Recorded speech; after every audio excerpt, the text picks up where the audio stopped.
So we're going to be talking about settled, preseason games, which basically is like glorified man. practice, really, if we're being real about it. Yeah, yeah. But we got real football to actually talk about here. I am so curious what you guys are most interested in watching in that preseason opener here against the Cardinals on Thursday night at 5. I think the thing that I'm interested to see is can Malik Benson take the performance he's been putting on the practice field and translate it Yeah. into a game situation because they're going to need it. We've talked about so much that wide receiver room is so concerning to me, and I know they're going to play a lot of 12 personnel, multiple tight end sets. You're going to see two running backs out there with Connor Hayward next to Ashton Genty. Yeah. Like, gosh, that wide receiver room is so concerning. So they're going to need somebody to jump out outside of Naylor and Tucker, and we still don't know what they're going to bring this year as well because those are two guys who are really typically Naylor and Tucker are really guys in other offices. You're a wide receiver 2 or wide receiver 3, and maybe some team might be your 4th. Like, you get what I'm saying? Yeah. So it's like there's so many question marks there. So I'm interested. Can Malik Benson translate that? Because I think that's the one thing we talk about. Like when we talk about Malik Benson, the thing that comes up is like this is what we were saying about Dante Thorne last year. Yeah. And I agree with that 1,000%. Only difference is like that's why I said these games matters because once the games start coming about, that's when we start seeing Dante Thorne still got a ways to go. Even in preseason games, we saw, Dante Thorne is not really there just yet, right? Yeah, he wasn't doing the same things that he had done in practice, Exactly. Yeah. So, like, can Malik Benson actually translate that? So that's going to be key because if he can't, and, we walk away from this preseason game, there's no wide receiver that stood out. I'm telling you right now, John Spytek, they're going to have to make some phone calls. And they're going to make some calls through free agency or trade market because you're going to need some help there. You just, maybe and say whether it's Malik or even Jack Besh because we have not seen a lot of Jack Besh. He's had an underwhelming camp. I know that his physicality fits well for the slot, and if you need him to kind of like provide some support in the run game as a blocker, I know that helps. But you still want someone out there to make plays. So those are two guys I'm interested in. I'm focused on tomorrow, and as well as the cornerbacks with Hezekiah Master, and Jamal McCoy. Can he tackle? That's my thing. With Hezekiah. But those wide receivers, I gotta see Malik Benson translate that because if he can't, they're gonna have some issues.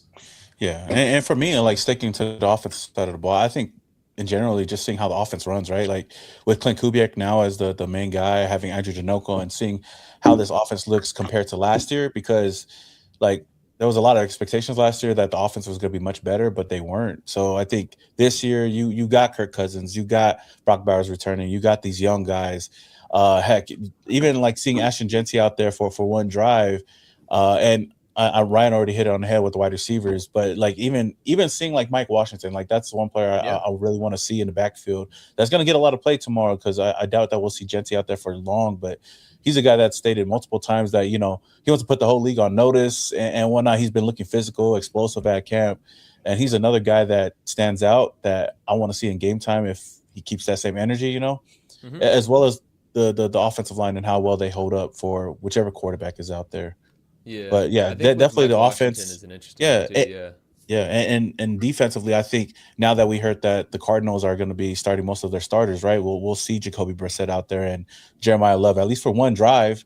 It'll be a good test for our first team defense to see how well they play with all the new pieces that we have. So I think it's mostly all the new guys that we got on the team and seeing how they gel for me. Yeah, no, that's going to be key. I'm curious to see exactly which starters actually play and what that looks like and for how long and, how it's divvied up and everything. Because, again, this is our first opportunity to see Clint doing it as, like, the head coach, and making all the calls. Yeah. He was the OC up in Seattle last year. How much say? Obviously, he had some say in it, but at the end of the day, like Mike McDaniel was running, or Mike McDonald, was running things up there. So he gets to kind of make the final say. So this will be curious to see how Clint does it. But yeah, all the ones that you guys mentioned, that's a lot of what I'm going to be watching. I too am going to be watching the O-line in terms of the rotation at right guard and how that battle transpires between JPJ and Caleb Rogers.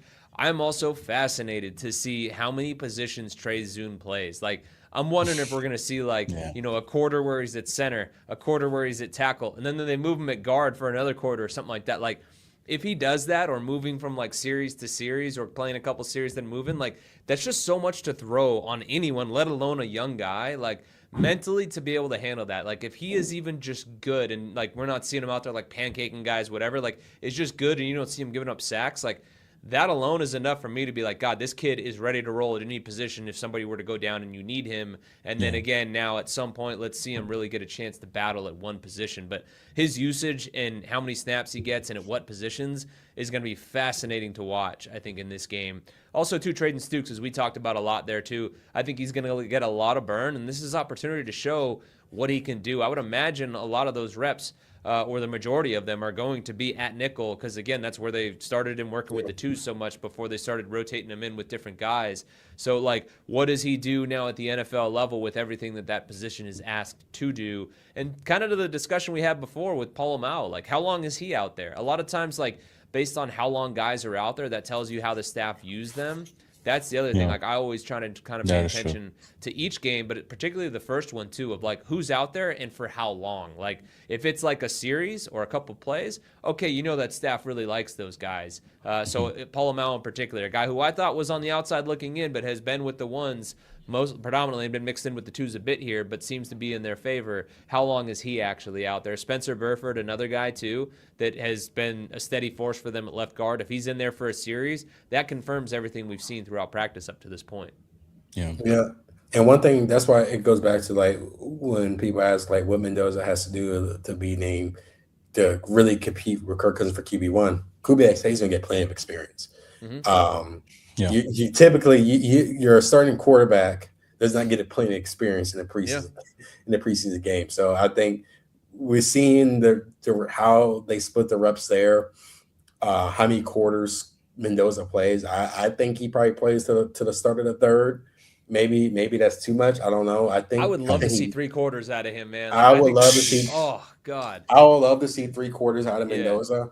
Especially when you know if Kirk Cousins is your guy, then let him get as many reps as possible, right? So I'm looking forward to see how those reps are split and how long Kirk Cousins is out there. Another thing too, how does this defense led by first-time defensive coordinator Rob Leonard looks? We've seen a lot of versatility, but at the same time, when you're in these practices, you cannot hit guys. You really cannot go at 100%, especially the defense. That's so like. You kind of like what they're doing and the experimenting they're doing and moving guys in different spots. And you got, Quiddy Pay talking about how he's a Sam and he's a 3 technique and he's a big end. And, you've seen guys bounce. You've seen Tonka Hemingway bounce around on the defensive line. You've seen so much movement. Quay Walker is an off-ball linebacker. Then another time he's kind of that edge in those big nickel packages. So I would like to see, can that translate to production? Does those moving pieces keep the Cardinals off guard? Because I think that's gonna be key there. They're gonna. I think at the moment, I think the upper hand when you look at the roster is so far it looks like the defense has a chance to be the strongest suit of the team this year. And I could be wrong. I just think they have a little bit better, they've done a lot more overall upgrades at that position. So I'm interested to see how he schemes up things and how that defense, what kind of production they put together. So there's a lot. There's so much I'm looking forward to seeing in this preseason game. It's not just Fernando Mendoza because and for them to be successful, it's going to take a lot more. Yeah. And I think it's going to start with that defense and how Rob Leonard schemes them up. Yeah. And one thing. Oh, my bad. Or go ahead, TJ.